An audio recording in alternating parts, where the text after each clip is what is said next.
Hey guys, my name is Christy and this is my Crafty Country. If you're new here, thanks for stopping by, and I hope before you leave you'll consider hitting that subscribe button, ringing the bell so you get notified every time I upload a video, and don't forget to hit that thumbs up because that really helps my channel grow here on YouTube. So with that being said, today's video is part of a collaboration that is hosted by Indiana Jones. I will link her channel below so you can go over and check her out.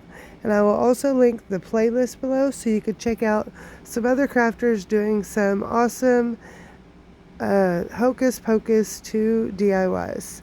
So with that being said, let's jump right into it. For DIY number one, I'm going to be using one of the long wooden plank signs from Dollar Tree, and it is one of the natural wood signs. So I'm going to first get ready some of my little wood ornaments. That way they're ready to glue on whenever the whole sign is finished. So first things first, I got one of these little wooden die cut words out, and I had painted it orange from last year. I'm not sure what the plan was, but it didn't get followed through with. So here I'm just taping off all but the center, where I'm going to paint the center purple, and then later after that dries I will paint the other end yellow and leave one end orange to match the color of all of the witches' hats or their outfits. So it'll be the yellow, purple, and orange. Now I'm going to paint all of these witches' hat ornaments, and I'm going to paint each one the same colors, the purple, yellow, and orange. And I did use some spackle to fill in the holes at the top.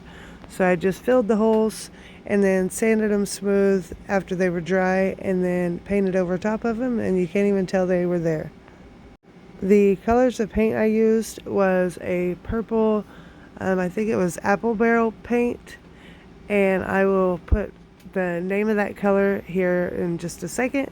But the other two paints were Waverly chalk paints, and the yellow was called, I think, maize. I'm almost positive it's called maize, and the orange was the pumpkin.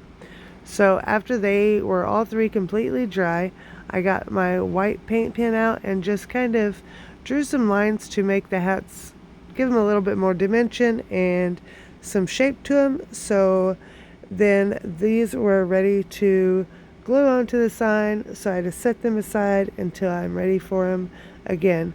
Now I want to get my wooden sign ready, and I did stain it with Waverly's antiquing wax, and I did that for when I was going to be doing it for another project. So I don't have footage of that. You just do the antiquing wax, paint it on, and then wipe off the excess. So now I'm using that maize chalk paint again, and I used my painter's tape roll because it was just the right size, and I used a Sharpie so I could see it easier. I just used a gray Sharpie and outlined the circle, just traced it, and then that gave me a template on where to paint my moon.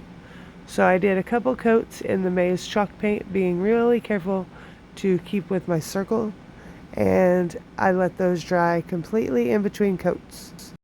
So here I just use a black paint pen, which I got a pack of paint pens at Walmart. I will link those below if I can find them. But all I did was freehanded the words 300 years to the day. And sorry, my head gets in the way. When I have to do detailed work, I have to get right over top of it, and sometimes I forget where my camera's at. So I just went over this a few times, just trying to make it thicker on certain sides. And if you are not comfortable with freehanding, if you have a Cricut or a stencil, that would work. Or you could use rub-on transfers that they have at Dollar Tree.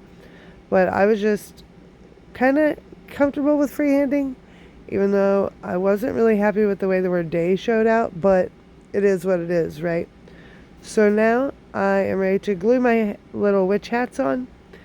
And I did the orange one straight to the board, but then for the yellow one I used a piece of popsicle stick and put it behind the hat. That way it would lift it up a little bit higher, And then I used one of the wooden cubes from Dollar Tree for the purple one to give it that third level. I also used the Waverly chalk paint in mineral to dry brush some little clouds to go in front of my moon. And then I wanted to finish up my little wicked sign, and by doing that I just peeled the tape off and painted the other section yellow. So now my wicked sign is yellow, orange, and purple, and I hot glued that to the top. For DIY number 2, I'm going to be making a Sanderson's bed and breakfast hanging sign. And for this, I got the cauldron from, I think it was a Halloween wooden sign, but it could have been St. Patrick's Day. It could double for either one, honestly. So first thing I did was do 2 coats of the Waverly's ink colored chalk paint on front and back of this sign, because the way it hangs, you will be able to see the back too.